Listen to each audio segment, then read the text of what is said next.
पहले तुम जाओ, नहीं पहले तुम जाओ वहाँ जाकर देखो। यह एक दूसरे को पुलिस वाले कह रहे थे और एक महिला घायल पड़ी थी जिसके एक हाथ पहले से ही गायब थे। लेकिन फिर भी पुलिस वालों को इतना खौफ था कि उसके पास जाने में डरते थे।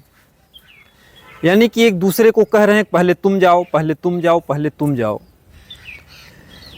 ऐसे में कई फायरिंग करते हैं उसके बाद भी, यानी कि मर जाने के बाद भी पुलिस वाले कई फायरिंग करते हैं कि हो सकता है कि कहीं अगर उसके अंदर थोड़ा सा भी अगर जान होगा तो हमारी भी जान को खतरा हो सकता है। दोस्तों नमस्कार, आज हम चर्चा कर रहे हैं एक ऐसी महिला शेरनी की जिसकी कहानी सुनने के बाद, जानने के बाद दुख भी होता है और एक ऊर्जा भी मिलती है कि एक महिला होकर इतनी बहादुरी का काम कैसे करती थी। ये बात उस दिनों की है जब हमारा देश आज़ादी के 4-5 वर्ष हुए थे। उस समय की ये घटना है। हम चर्चा कर रहे हैं उस महिला डकैत जिसका नाम पुतली बाई था। बचपन में नाम तो उसका गौहर बानो था, लेकिन बाद में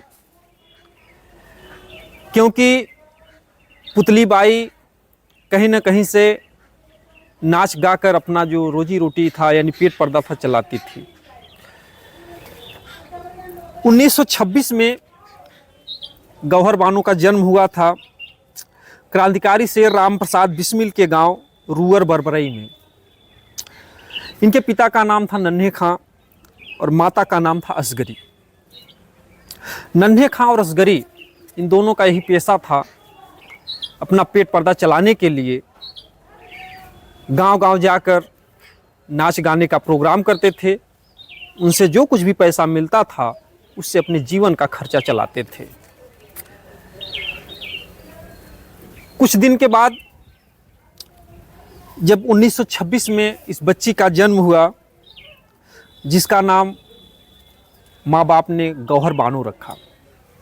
अब बचपन से वही कार्य देखते देखते गौहर बानो का भी शौक हुआ नाचने गाने का।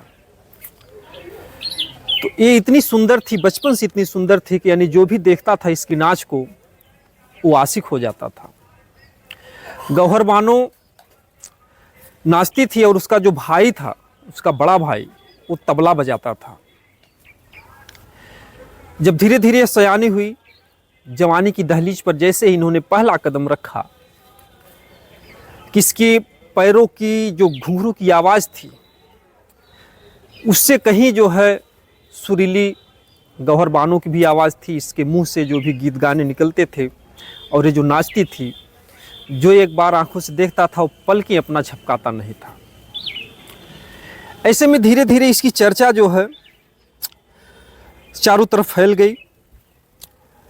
कहीं ना कहीं से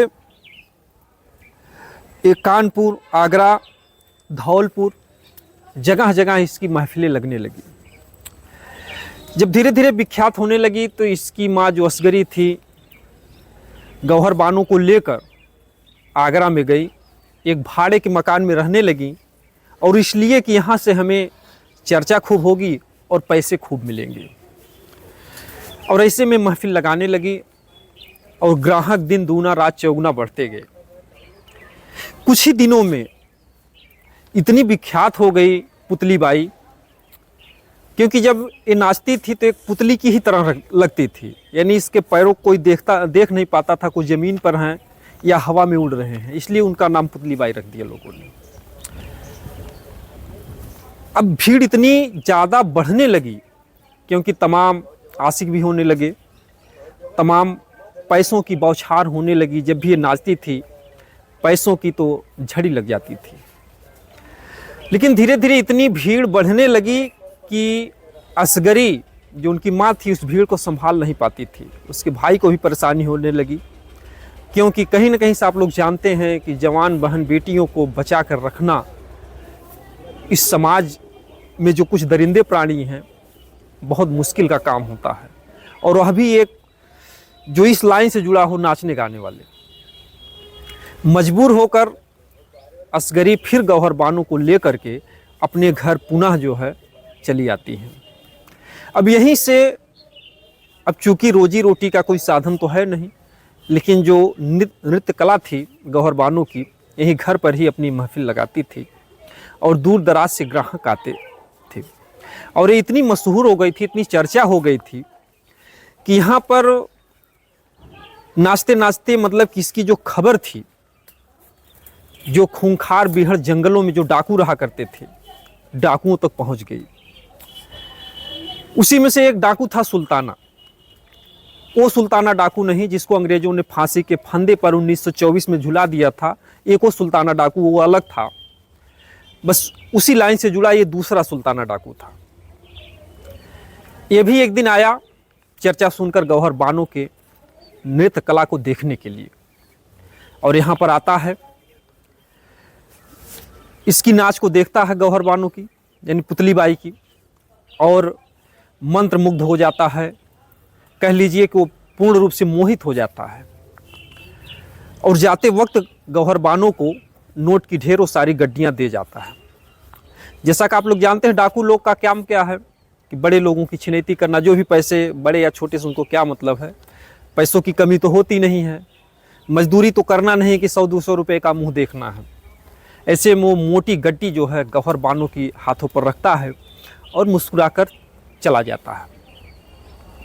चला तो जाता है, लेकिन रात भर सुल्ताना सो नहीं पाता है, क्योंकि उसके जेहन में गौहर बानो इस तरीके से बैठ गई थी जैसे फूल और खुशबू का संबंध होता है। वो एक पल भी उस रात को सो नहीं सका और पूरी रात इंतजार करता रहा कि कल कब सुबह हो, हम फिर पुनः पुतली बाई का नाच देखें, उससे मिले। किसी तरीके से उसकी रात बीतती है और फिर वो पुनः दूसरे दिन अपने घोड़े से जाता है। लेकिन उस दिन जाता है तो कुछ उसके इरादे बदल चुके थे। वो चाहता था कि पुतली बाई हमेशा उसकी आंखों के सामने पुतली की ही तरह रहे, यानी कि उसकी आंखों से कभी दूर ना हो। ऐसे में वो जाता है बंदूक की फायरिंग करते हुए, और वहाँ पर महफिल लगी हुई थी पुतली बाई की। लोग खूब मौज मस्ती में उसका आनंद ले रहे थे, उसकी नाच का। और ये भी पहुँचता है उस महफिल में। जैसे ये पहुँचता है, डाकू वहाँ पर भी फायरिंग करता है अपने साथियों के संग।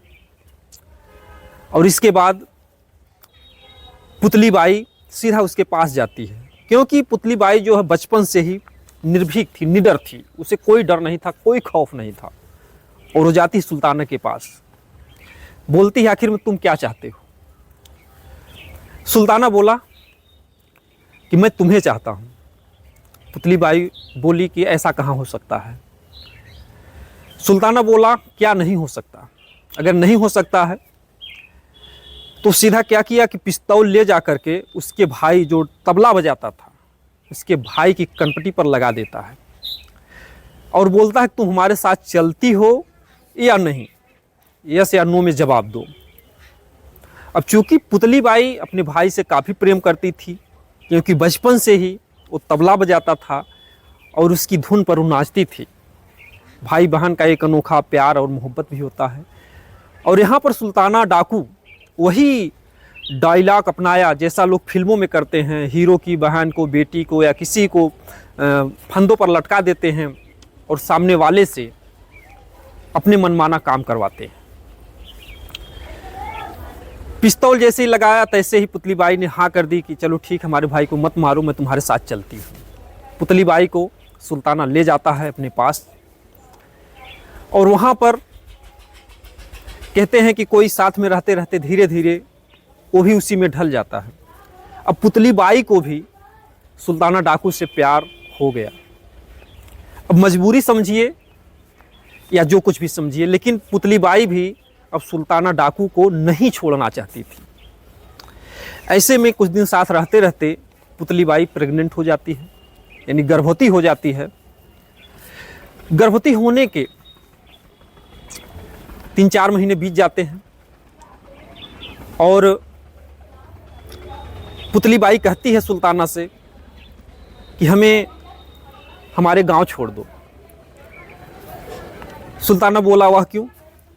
पुतली बाई ने कहा कि देखिए हम लोग तो डाकू बन ही चुके हैं, लेकिन मैं ये नहीं चाहती कि जो हमारी औलाद हो वो भी डाकू बने। मैं चाहती हूँ पढ़ लिख कर एक अच्छा इंसान, सामाजिक इंसान बने। ये बात सुल्ताना को भी अच्छी लगी। सुल्ताना भी नहीं चाहता था कि उसकी जो आने वाली पीढ़ी है, उसकी औलाद है, वो भी यही काम करे। ऐसे में पुतली बाई को उसके माँ के पास ले जा करके उसके गांव में छोड़ देता है।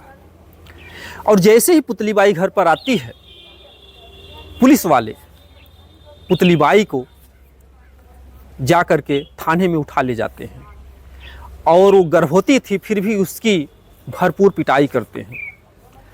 पिटाई करने तक तो बात एक सीमा की थी, लेकिन उसके साथ बारी बारी से थाने में बलात्कार भी होता है। एक प्रेग्नेंट महिला कैसे, यानी वो मंजर सोचने के बाद कोई भी होगा उसका रोंगटे खड़े हो जाएंगे। पुतली बाई के साथ ये क्रियाएं कई बार थाने में हुआ, प्रताड़ित करने लगे, लेकिन अब उसको अपने बच्चे का जन्म देना था। वो वापस बीहड़ में तो नहीं जाना चाहती थी, लेकिन बच्ची का जैसे ही जन्म होता है, सौभाग्य से उस बच्ची का नाम तन्नो रखा जाता है। एक बेटी को जन्म देती है और उस बेटी को अपनी माँ को दे करके पुतली बाई पुनः अपने प्रेमी कह लीजिए या पति कह लीजिए सुल्ताना के पास चली जाती है। वहां जाने के बाद फिर अपना वही रवैया वो अपना लेती है। अब ऐसे में धीरे धीरे इन लोगों का दिन बीतते गया। कुछ दिन बाद जो सुल्ताना डाकू था, एक लाखन डाकू था, उससे दोस्ती कर लेता है। कहीं ना कहीं से जो सजाती होते हैं उनमें एक कंपटीशन होता है, तो डाकू डाकू में भी कहीं कहीं अपना अपना गिरोह होता है, उनमें भी एक तनाव होता है। तो जो लाखन डाकू था उससे पहले से काफ़ी दुश्मनी चल रही थी सुल्ताना की, लेकिन सुल्ताना कुछ विचारों का सज्जन था। वो सारी दुश्मनी को भुला करके लाखन से दोस्ती का हाथ बढ़ाया, क्योंकि कहीं ना कहीं से जो पुलिस का जो डर था, खौफ था, वो सोचा कि हमारा जो गिरोह होगा और मजबूत होगा। लेकिन इस बात को जैसे ही पुतली बाई जानती है, क्योंकि पुतली बाई भले ही कुछ रही हो लेकिन काफ़ी समझदार औरत थी, वो अपने पति को मना करती है। सुल्ताना से कहती है कि आप उससे दोस्ती मत कीजिए, उससे हम लोगों के लिए खतरा हो सकता है। इसके बाद सुल्ताना उसकी बात को नज़रअंदाज कर देता है, बोलता तुम औरतों की शक करने की एक आदत होती है, और उससे दोस्ती कर लेता है। अब दोस्ती करने के बाद लाखन को अपना पुराना हिसाब उससे चुकाना था। एक दिन सुल्ताना डाकू का गिरोह ये जगह बैठकर मीटिंग कर रहा था, और ये क्या करता है, लाखन पुलिस वालों को सूचना दे देता है। पुलिस के लोग छापा मारकर वहाँ पर आते हैं। छापा क्या, उसके पति का एनकाउंटर कर देते हैं वहीं पर, और पुतली बाई को पकड़ ले जाते हैं थाने में। अब पति के मर जाने के बाद, यानी 25 मई 1955 का वो दिन था जिस दिन उसके पति को पुलिस वालों ने एनकाउंटर कर दिया। पुलिस वाले थाने में ले जाते हैं, उसको काफ़ी मारते हैं, पीटते हैं, और सब कुछ यानी पुराना जो कुछ भी था, जो भी कुछ रिपोर्ट थी, उसको उगलवाना चाहते थे, जानकारी लेना चाहते थे, कहाँ पर अड्डा है, कहाँ पर पेशा है, कहाँ पर क्या है, कैसे है। मारते भी थे, और साथ ही साथ पुलिस वाले, चूँकि पुतली बाई को आप लोग जान ही रहे हैं कि पहले से वो काफ़ी सुंदर थी, और उसी सुंदरता का दुरुपयोग थाने में भी उसका होता था। यानी कि बारी बारी से थाने के सभी जितने भी सिपाही थे उसके साथ रेप करते थे। किसी तरीके से थाने से छूटने के बाद पुतली बाई फिर पुनः उसी बीहड़ जंगल में चली जाती है। अब वहाँ जाने के बाद इसका रूप और भी भयावह हो गया, यानी कि कह लीजिए कि इसके अंदर जो कुछ भी दया की भावना थी, या जो कुछ भी लोग कहते हैं कि कुछ लोग को मजबूरन डाकू हत्यारा बना दिया जाता है। पुतलीबाई फिर वहाँ जाती है और अपने संगठन को मजबूत करती है, और उस संगठन में जितने भी सिपाही थे सब इसको जो है सपोर्ट करते हैं। और उसी में लाखन को ये बात नहीं जमती है, क्योंकि अब उसके पति को मरवा ही चुका था, और जब देखा कि उसकी पत्नी पुतलीबाई विकास की तरफ जा रही, यानी उसका गिरोह मजबूत होता जा रहा है, ऐसे में वो चाहता था कि पुतलीबाई का भी हम जल्द से जल्द खात्मा कर दें। इसके बाद उसका जो एक नौकर था, यानी कह लीजिए कि बाबूराम लोहार को भी ये अपनी गिरफ्त में लेता है और उससे राजनीतियाँ कुछ खेलता है। और इसके बाद बाबूराम लोहार जो है, चूँकि इसकी भी नज़र पहले से ही काली थी, बाबूराम लोहार जो था जब उसका पति जिंदा था तो भी उसको चाहता था, लेकिन सुल्ताना की डर से वह उस पर बुरी नज़र नहीं रख पाता था। अब चूँकि ये विधवा थी, अब बाबूराम लोहार भी कई बार इसके साथ दुष्कर्म करता है। इसके बाद बाबूराम लोहार को भी ये जो है, और एक जो उसका नौकर था लाखन का, वो दोनों भी मिलकर एक साजिश रचते हैं और एक जगह पर ये रहती है। ऐसे में पुलिस वालों को सूचना दे देते हैं, तो ऐसे में पुलिस हमला करती है, लेकिन उस हमले में इसके दाहिने हाथ में गोली लग जाती है, लेकिन वहाँ से किसी तरीके से बच करके चली जाती है। और वहाँ पर जाती है, अपने जो भी उसके साथ के साथी थे उनसे कहती है हमारा एक हाथ अपनी तलवार से काट दो ताकि विष ना फैलने पाए, यानी उसकी ज़िंदगी बच जाए। तो ऐसे में दाहिना हाथ जो है उसका जो साथी था काट देता है। इसके बाद पुनः जब उसका घाव ठीक हो जाता है तो पुतलीबाई अपने बाएं हाथ से बंदूक चलाना सीखती है। और इसके बाद जितने भी पुलिस वाले थे, जिस बारी बारी से उनके घर पर जाती है, उनके घर को तहस नहस कर देती है। यहाँ तक कि उनकी जो पत्नियाँ थीं, उनके कान जो थे, कान के जो पर्दे होते हैं उनको भी उफाड़ देती है और तमाम घटनाओं को अंजाम देती है, यानी कि किसी भी अपराधी को उन्होंने छोड़ा नहीं। इस तरीके से पुतलीबाई का जीवन चलता रहा, लेकिन कहीं ना कहीं से पति के जाने के बाद उसका जीवन काफ़ी संघर्षमयी रहा। और 23 जनवरी 1958 को पुतलीबाई ऐसे बैठी होती है, चारों तरफ से पुलिस घेर लेती है और वहाँ पर पुतलीबाई का एनकाउंटर कर देती है। एक शेरनी का खात्मा हो जाता है। इस कहानी को बताने का हमारा एक ही तात्पर्य है कि हमारे समाज में कुछ ऐसे भी प्राणी होते हैं जो नहीं बनना चाहते हैं डाकू, चोर, हत्यारा, लेकिन कहीं न कहीं से उनको समाज के द्वारा प्रताड़ित करके या प्रशासन के द्वारा प्रताड़ित करके मजबूर कर दिया जाता है कि वो डाकू बन जाते हैं। हम चाहेंगे कि जो भी हमारे इस वीडियो को देख रहे हैं अच्छे रास्ते पर चलें, और समाज या प्रशासन के जो भी लोग हैं, अगर कोई अच्छा प्राणी है तो उसको न्याय दिलाने की कोशिश करें, उसको दंडित ना किया जाए, क्योंकि एक अच्छा व्यक्ति जब बुरा बनता है तो बहुत बुरा बन जाता है। जैसे पुतलीबाई को मजबूरन एक औरत हो करके, यानी दस्यु सुंदरी, यानी पहली महिला डाकू कहा जाता है, और उसके नाम की 1972 में फिल्म भी बनी थी, और भी लोगों के भी चाहत है कि पुतलीबाई के नाम की और भी जो है फिल्में बने। हम फिर किसी अगले वीडियो में मिलते हैं, तब तक आप लोग सजग रहिए, अपना ख्याल रखिए, खुशहाल रखिए। दोस्तों, जय हिंद, जय भारत।